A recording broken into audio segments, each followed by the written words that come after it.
नमस्कार, NMF news पर आप सभी का बहुत स्वागत। मैं हूं आपके साथ अभिषेक पुंडीर। ऑपरेशन सिंदूर अभी भी जारी है। ये भारतीय सेना की तरफ से कहा गया, प्रधानमंत्री की तरफ से कहा गया, लेकिन पाकिस्तान शायद इस बात को समझ नहीं पाया, ठीक से इस बात को वो डिकोड नहीं कर पाया। उसी का नतीजा है कि सीज फायर होने के बावजूद भी दोनों देशों के बीच जब सीज फायर हुआ, उसके बावजूद भी पाकिस्तान के आतंकवादी हिंदुस्तान में आ रहे हैं। अभी कल ही के दिन की बात है, माफ कीजिएगा परसों की बात है, 13 मई की, जब भारतीय सेना ने पाकिस्तान के 3 आतंकवादियों को उसी स्टाइल में ठोका जिस स्टाइल में पॉइंट ब्लैंक रेंज से धर्म पूछकर पहलगाम में गोलियां मारी गई थी। ठीक उसी तरीके से सेना ने भी आतंकवादियों की खोपड़ी उड़ाई है। उसी प्रकार से आज 15 मई को जब मैं आपके सामने हूं, तब फिर 2 आतंकवादियों को उड़ा दिया है। और अब एक और वीडियो सामने आया है जिसमें भारतीय सेना पाकिस्तानी आतंकवादियों के, अब पता नहीं इनमें आतंकवादी रहते थे या फिर पाकिस्तान की सेना रहती थी, क्योंकि अगर कारगिल से घटना को जोड़कर देखें तो घुसपैठिया बनकर पाकिस्तान की सेना ही कारगिल सेक्टर में आकर बैठ गई थी, जिन्हें फिर मार मार कर खदेड़ कर हिंदुस्तान की सेना ने भगाया था। यह वीडियो फिलहाल सोशल मीडिया पर वायरल है और इसमें आप देख सकते हैं कि किस तरीके से लगातार कई बंकरों को उड़ाया जाता है।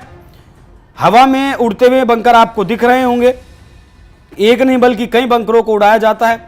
और ये सिर्फ कोई इकलौता वीडियो नहीं है, इस तरीके के सेना ने भी इससे पहले जब सेना ने कई प्रेस कॉन्फ्रेंस की हैं तब कई तस्वीरें ऐसी दिखाई हैं जिसमें भारतीय सेना के ड्रोन्स या फिर भारतीय सेना के जवान पाकिस्तानी बंकरों को उड़ा रहे हैं, जिनमें पाकिस्तानी आतंकवादी रहते हैं या फिर पाकिस्तानी सेना रहती है। हालांकि दोनों में कंपैरिजन करना बहुत मुश्किल है, क्योंकि एक जो आतंकवादी लश्कर तैयबा हो या फिर जैश ए मोहम्मद हो, उसके आतंकवादी सिर्फ हिंदुस्तान में आकर घुसपैठ नहीं करते, ईरान की तरफ बॉर्डर पर जाकर वहां भी घुसपैठ करते हैं, अफगानिस्तान की तरफ भी करते हैं, बलूचिस्तान में भी लोगों को मारते हैं। और पाकिस्तानी सेना भी इसी मुखौटे को लगाकर, मुखौटा तो उसका सेना का है लेकिन भीतर से वो भी एक आतंकवादी की तरह काम करती है। किस तरीके से बलूचिस्तान में आप अक्सर देखते होंगे कि बलूचिस्तान के जो लड़के हैं, बलूचिस्तान के जो युवा हैं, मर्द हैं, उन्हें उठा कर ले जाती है पाकिस्तानी आर्मी, कत्लेआम मचाती है और उनके माँ बाप को, उनके परिवारजनों को पता भी नहीं लगने दिया जाता कि आखिर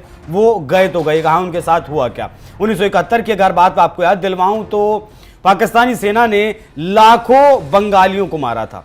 बांग्लादेश जब अलग हुआ, भारत को इंटरवीन करना पड़ा इंदिरा गांधी को इस मुल्क को अलग करने में, पाकिस्तान को तोड़ने में। उस वक्त तक पाकिस्तानी सेना लाखों बंगालियों को मार चुकी थी।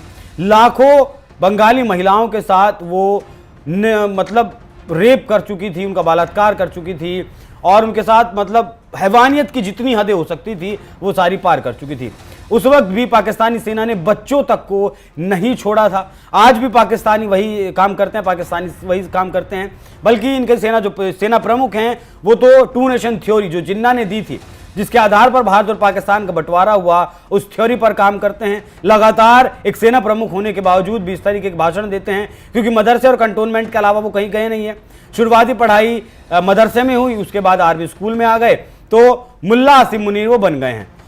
तो मुल्ला आसिम मुनीर के जो भी कुछ फिलहाल इरादे हों, वो भले ही चाहते हों कि हिंदू और मुसलमान एक साथ नहीं रह सकते, लेकिन हिंदुस्तान में तो बड़े प्यार से रह रहे हैं। हमारी कर्नल सोफिया कुरैशी ने जिस तरीके से देश को संबोधित किया प्रेस कॉन्फ्रेंस में, उसने दिखा दिया कि इस देश में एक ही भाव से हिंदू और मुसलमान रहते हैं। बाकी आतंकवादियों की ठुकाई लगातार जारी है और इस बार उन्हें सीधा 72 हुरों के पास पहुंचाया जा रहा है, बीच में उनका कोई स्टॉपेज नहीं है। भारतीय सेना इन आतंकवादियों को मारने के बाद तस्वीरें जारी नहीं करती थी अक्सर, लेकिन इस तरीके के हालात पैदा हुए कि सेना को भी अब इन आतंकियों की तस्वीरें जारी कर मारने के बाद हर हर महादेव के नारे लगाने की जरूरत पड़ रही है और दिखाना पड़ रहा है पाकिस्तान को कि पाकिस्तान अब तुम्हारी जो उल्टी गिनती है वो शुरू हो चुकी है। बाकी जिस तरीके से सेना लगातार इन बंकरों को आतंकवादियों के उड़ा रही है, उस पर आपकी क्या राय है, कमेंट कर जरूर बताइएगा। नमस्कार।